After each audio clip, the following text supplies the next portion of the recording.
여러분 안녕하십니까? 뉴스데스크 제주입니다. 최근 도내의 풍력과 태양광 등 신재생 에너지 발전 설비가 증가하면서 전력 공급 초과 현상이 나타나고 있습니다. 이로 인해 생산한 전력을 그대로 송출하지 못하고 강제로 중단시키는 출력 제어도 크게 늘었는데요. 이렇게 변동성이 큰 신재생 에너지의 생산 전력을 안정적으로 대응할 수 있는 해답은 바로 에너지 저장 장치의 확대에 있습니다.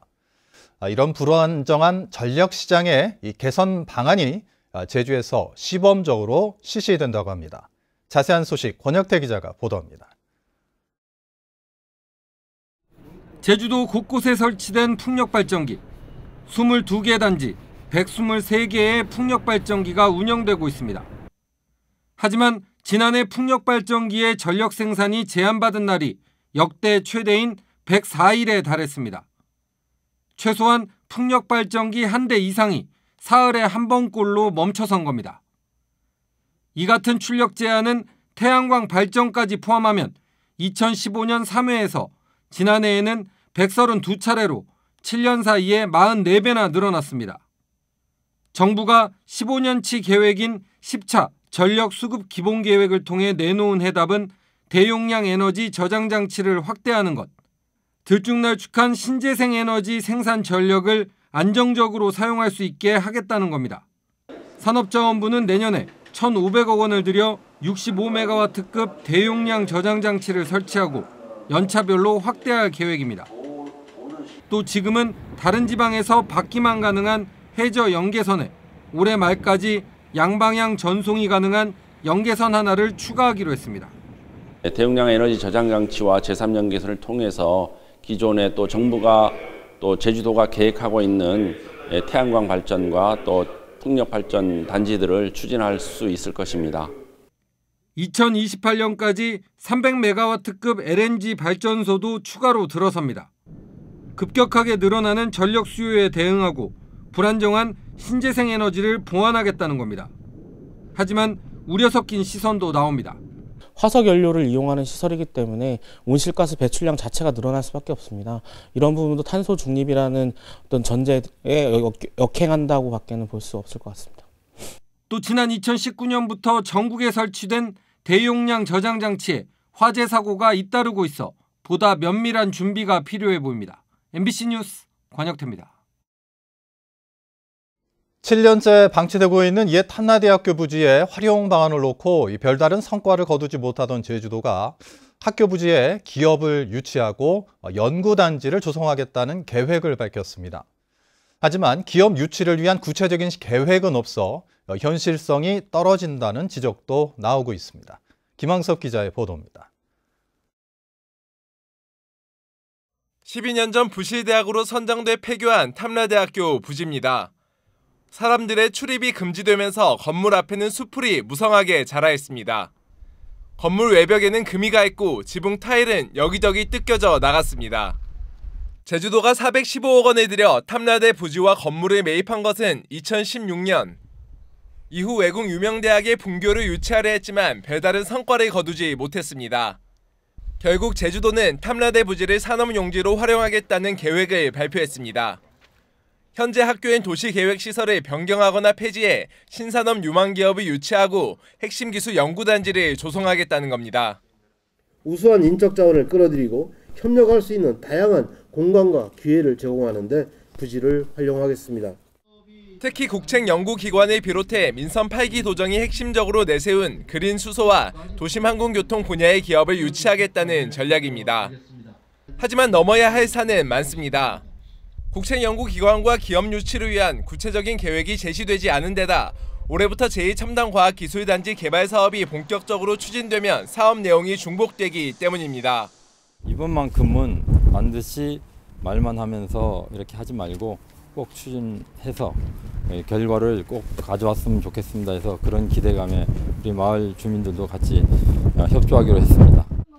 한편 오영훈 지사는 최근 윤희근 경찰청장이 제시했던 옛 제주경찰청사와 탐라대 부지의 맞교환은 지역 경제에 미치는 효과가 적어 검토하지 않고 있다고 밝혔습니다. 수년째 방치된 옛 탐라대학교 부지가 제주의 미래 성장을 책임질 통합연구개발 단지로 재탄생할 수 있을지 주목됩니다. MBC 뉴스 김항섭입니다. 이번 설 연휴에 제주를 찾는 방문객이 지난해보다 줄어들 것으로 보입니다. 제주도 관광협회는 오늘 20일부터 닷새 동안 18만 8천 명이 제주를 찾아 지난해 설 연휴에 20만 명보다 7.6% 줄어들 것으로 전망했습니다.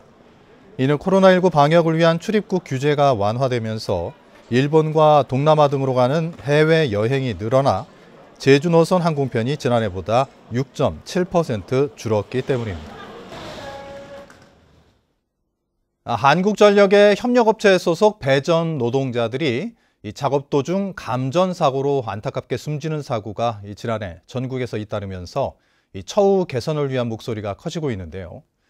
제주 지역 전기 배전 노동자들은 같은 일을 하고도 임금은 절반 수준에 머물고 있다며 임금 인상과 근로조건 개선을 요구하고 나섰습니다. 이따금 기자가 보도합니다. 20년 동안 전기 배전 일을 해온 이신엽 씨. 한전 협력업체 소속으로 2년마다 고용과 해고가 반복되는 비정규직으로 생계를 유지하고 있습니다. 굳은 날씨에도 전봇대에 올라 2만 볼트가 넘는 고압 전선을 다루는 이 씨는 주말이나 휴일에도 돌발 상황에 대기하지만 추가 수당은 없습니다. 태풍이 오거나 비바람 치거나 눈보라가 쳐도 우리는 나가서 새벽이든 밤이든 나가서 그걸 복구를 해야만 합니다. 왜? 전력 공급을 해줘야 되기 때문에. 이 씨처럼 도내 한전 협력업체에서 일하는 비정규직 배전 노동자는 150여 명. 이 가운데 50여 명은 이달부터 매일 차가운 겨울바람을 맞으며 한전 제주본부 앞에서 시위를 벌이고 있습니다. 지난달 제주에서는 처음으로 노동조합을 만들어 열악한 노동 조건을 개선하고 임금을 올려달라며 요구하고 있는 겁니다.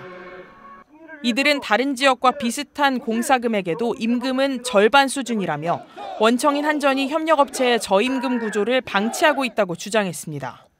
고립돼 있고 이 지역의 노동자들이 밖으로 나가지 않는다는 것을 이용해서 그동안 계속해서 최저의 임금으로 이렇게 노동자들을 착취해왔다고 보고 있습니다. 이에 대해 한전 제주본부는 도내 협력업체 9곳에 공사비를 지급할 뿐 근로조건 등은 업체와 노동자 사이의 계약이라 개입하거나 중재할 수 없다고 밝혔습니다. 지금까지 노조와 협력업체 간 단체 협약과 임금 인상을 놓고 진행된 7차례 교섭은 결렬됐습니다. 노조 측은 교섭이 타결될 때까지 집회와 시위를 이어간다는 계획인 가운데 결과에 관심이 쏠리고 있습니다. MBC 뉴스 이따금입니다. 제주지방검찰청은 지난달 구속된 제주 유명 식당 운영자 청부 살인 사건의 피의자 3명을 강도 살인 혐의 등으로 기소했습니다. 검찰은 55살 박모 씨가 피해자에게 진 채무 8억 4,500만 원에서 벗어나고 식당 운영권을 장악하기 위해 50살 김모 씨 부부와 살해를 공모했고 피해자에게 종중 소유 땅을 팔겠다고 속여 5억 4,500만 원을 가로챘다고 밝혔습니다. 검찰은 김 씨 부부가 범행 대가로 받은 3,200만 원을 환수하기 위해 법원에 추징 보전 명령을 청구했습니다. 어제 저녁 8시 20분쯤 서귀포항 인근 해상에 70대 남성이 떠 있는 것을 낚시객이 발견해 해경에 신고했습니다. 남성은 심정지 상태로 구조돼 병원으로 옮겨졌지만 숨졌습니다. 해경은 목격자와 주변 CCTV 등을 토대로 정확한 사고 경위를 조사하고 있습니다. 제주 서부경찰서는 처음 만난 여성을 강제 추행한 혐의로 20대 남성을 입건해 조사하고 있다고 밝혔습니다. 해당 남성은 지난 14일 새벽 2시 반쯤 제주시 한림읍의 한 호텔 계단에서 20대 여성을 강제 추행하고 저항하자 얼굴을 손으로 때린 혐의를 받고 있습니다. 이들은 모두 관광객으로 호텔 인근 술집에서 처음 만나 알게 된 것으로 알려졌습니다. 전국 공무원노조 제주본부는 오영훈 도정의 상반기 정기 인사와 관련해 논평을 내고 기대했던 공직 쇄신과 인사 확대로 이 조직의 활력을 불어넣기에는 미치지 못하는 인사였다고 평가했습니다. 공무원노조는 연공 서열이 우선시돼 앞으로 고위직 승진 정체가 우려된다며 오영훈 도정은 소수직렬의 승진 기회 차별을 해결할 수 있도록 대책을 마련하라고 촉구했습니다. 진보당 제주도당은 오늘 도의회 도민카페에서 기자회견을 열고 택배 표준도선료 조례안 제정을 촉구했습니다. 이들은 지난 3년여간 택배 도선료 문제를 해결하기 위해 각계가 힘을 쏟아왔지만 지난해 도의회가 심사 보류 결정을 내리며 주민 청구로 발의된 표준 도선료 조례안이 폐기될 위기에 놓였다면서 유효 시한인 오는 3월 3일까지 조속히 처리하라고 요구했습니다. 최근 늘어나고 있는 개인형 이동장치 안전사고를 막기 위해 강제 견인과 통행 제한 조치가 이뤄집니다. 제주도는 개인형 이동장치 이용안전 증진 계획을 세워 오는 2027년까지 16억여 원을 투입하기로 했습니다. 이에 따라 도내 80곳에 시범 주차구역을 설치하고 보행자 안전을 위한 통행 제한 구역을 지정하며 관련 조례를 제정해 통행에 지장을 주는 경우 강제 견인도 추진합니다. 제주도 내 주요 교차로의 교통혼잡 개선을 위한 스마트 시스템이 구축됩니다. 제주도 자치경찰단은 제주시 동서강로와 연삼로, 연북로와 노형로 등 주요 교차로 100곳에 CCTV로 수집한 교통량으로 최적의 교통신호 주기를 산출하는 스마트 교차로 시스템을 구축한다고 밝혔습니다. 또 인공지능으로 위험 상황을 인지하는 스마트 횡단보도와 긴급 차량 우선 신호 시스템, 꼬리물기 차량 단속 시스템도 도입할 예정입니다. 뉴스데스크 제주를 마칩니다. 고맙습니다.